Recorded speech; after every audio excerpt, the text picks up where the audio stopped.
Superbosses are notorious amongst video game communities. They often push players to the absolute limits of their knowledge and skill, and they expect players to have mastery of a game's respective systems to come out on top. Some of these superbosses are just tough as nails due to how buffed their stats are in respect to the player, or because they simply have horrible abilities that just feel unfair in relation to the game's mechanics. But there's also another type of superboss, those that adapt. Quite often, superbosses have specific attack patterns that can be memorized and exploited. But there's also a select group of superbosses that penalize players for attempting to utilize certain strategies to bring about victory.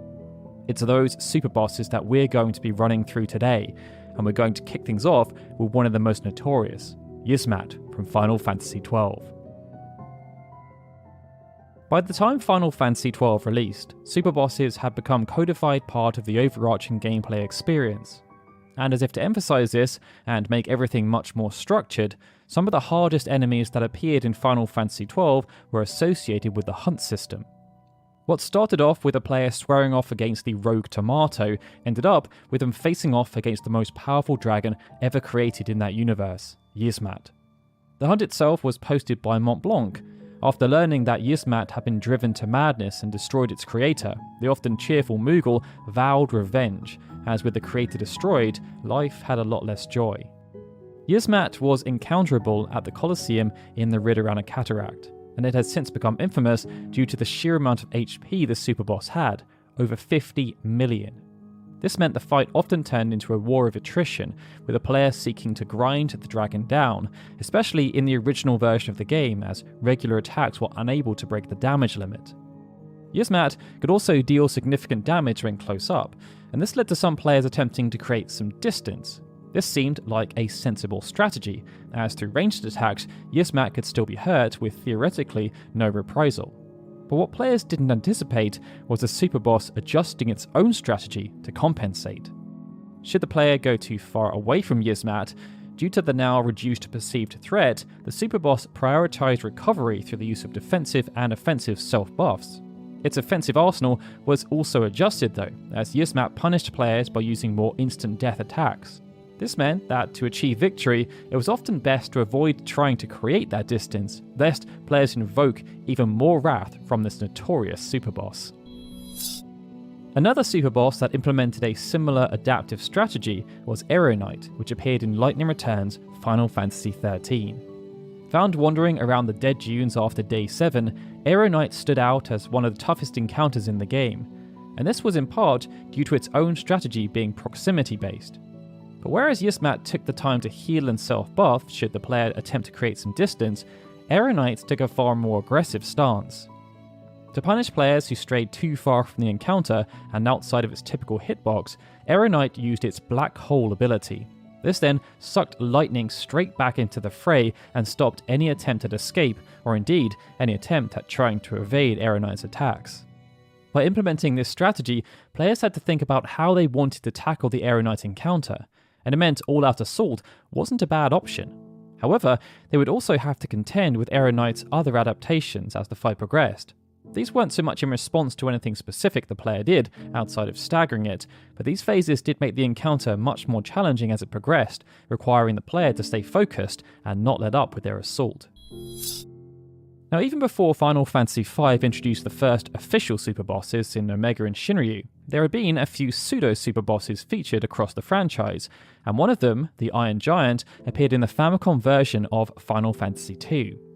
Similar to Warmech, which had appeared in the original Final Fantasy, the Iron Giant appeared towards the game's conclusion, encounterable on floors 5F to 7F of the game's final dungeon, Pandemonium.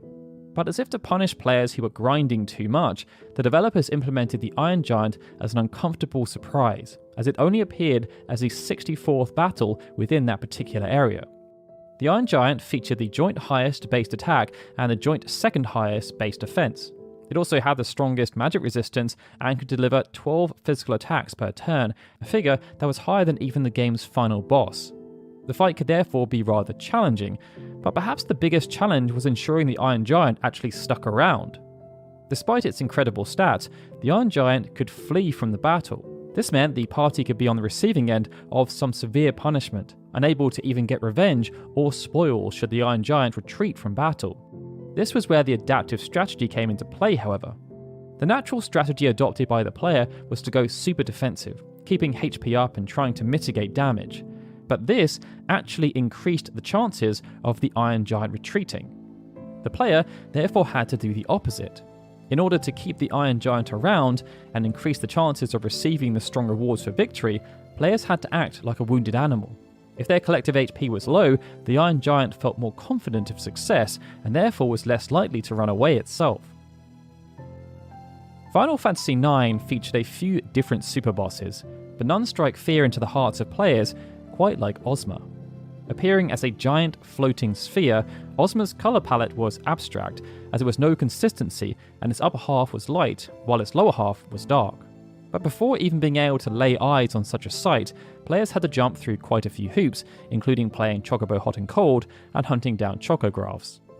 Due to the way Final Fantasy IX worked, everything was very self-contained. So whereas many superbosses around this period had HP in the hundreds of thousands and even millions, Ozma's HP was only 55,535. Part of the challenge around Ozma, outside of its abilities, was that it worked outside of the established rules. Ever since the beginning, it had been ingrained that players and enemies could only act when it was their turn. The only slight exception to this was Final Fantasy VII, where the ATB bar filled almost immediately when a limit break was made available. But here, any action performed against Ozma led to it having an instant turn. This made it very difficult for the player to have more than one turn in a row before Ozma performed a move of its own. To try and gain an advantage, players therefore tried to prepare beforehand. This meant they may be encouraged to go into the fight with equipment that enabled them to absorb or nullify certain elemental attacks or status effects. But this was where the true harshness of Ozma shone through, as if the player did this, then it would adapt its attack patterns. Ozma would no longer use abilities that it knew would be ineffective, and it would therefore use its more powerful spells on a more regular basis to compensate. So, if the player preemptively defended against them, it actually made the encounter more difficult. Ozma could, however, be hindered via the friendly monster side quest, but even with these advantages, the encounter was still incredibly difficult. Now, as older hardware ceased to become readily available and more revenue opportunities opened up, Square and subsequently Square Enix sought to port older Final Fantasy games to newer consoles. But to ensure these ports also appealed to older fans, the developers started to think about how they could tease older players back. In the basic sense, this was achieved by enhancing aspects of presentation and making tweaks and modifications to existing gameplay mechanics and the story. But it was also achieved through the creation of new content, such as items and equipment, and new challenges, which often came in the form of new dungeons, and of course, superbosses. Final Fantasy IV Advance featured two new superbosses in Zeromus EG and Brachiorydos, and it's the latter that will be the focus of this video. Found near the bottom of the Lunar Ruins, Brachiorydos ended up being quite a devilish superboss.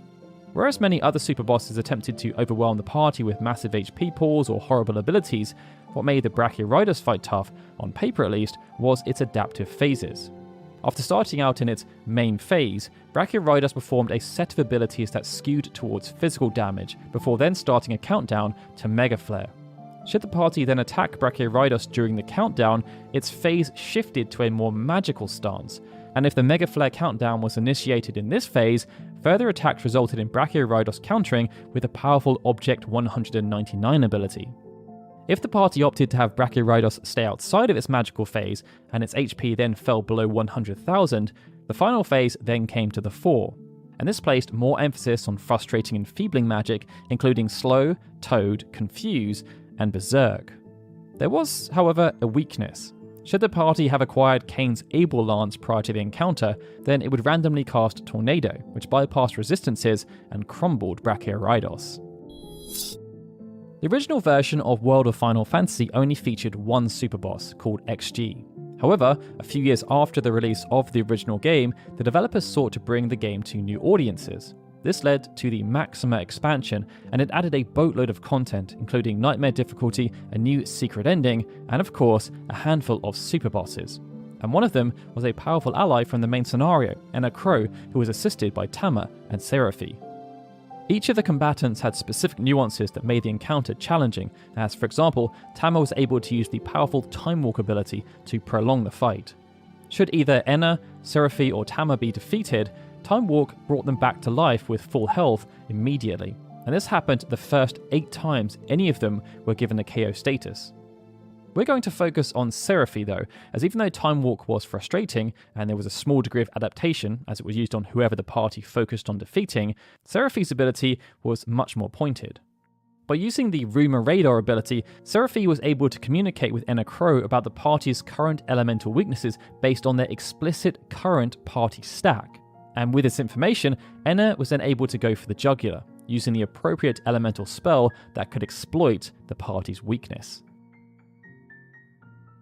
That then brings us onto our last entry, Ruby Weapon from Final Fantasy VII.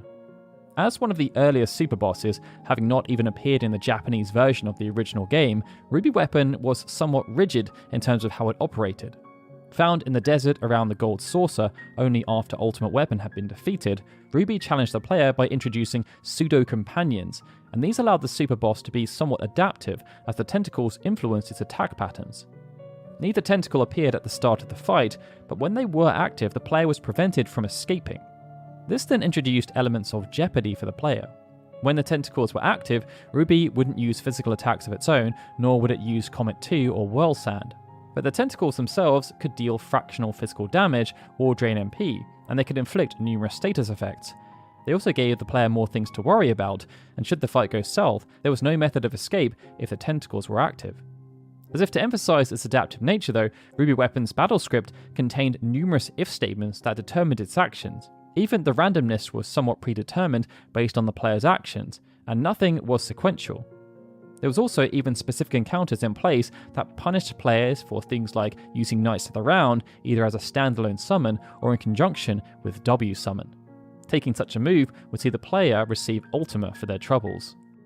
But with that, they were 7 Superbosses that punished your pitiful attempts at strategy. How many of you fell foul of their adaptations before getting swift retribution of your own? Be sure to let us know in the comments below, and of course, if you enjoyed this video, please be sure to hit that like button and subscribe to our channel. Alright everyone, with that, this is Daryl signing out. As always, I'd like to give a big thank you to all of our Patreon and YouTube member supporters, especially Benjamin Snow, The Livestream, Juan Jaramillo, Justin Dent and Sukun TDK, who are super special Onion Knight supporters, and of course, a big thank you to everyone for watching this video. I'll see you all again soon for more Final Fantasy goodness.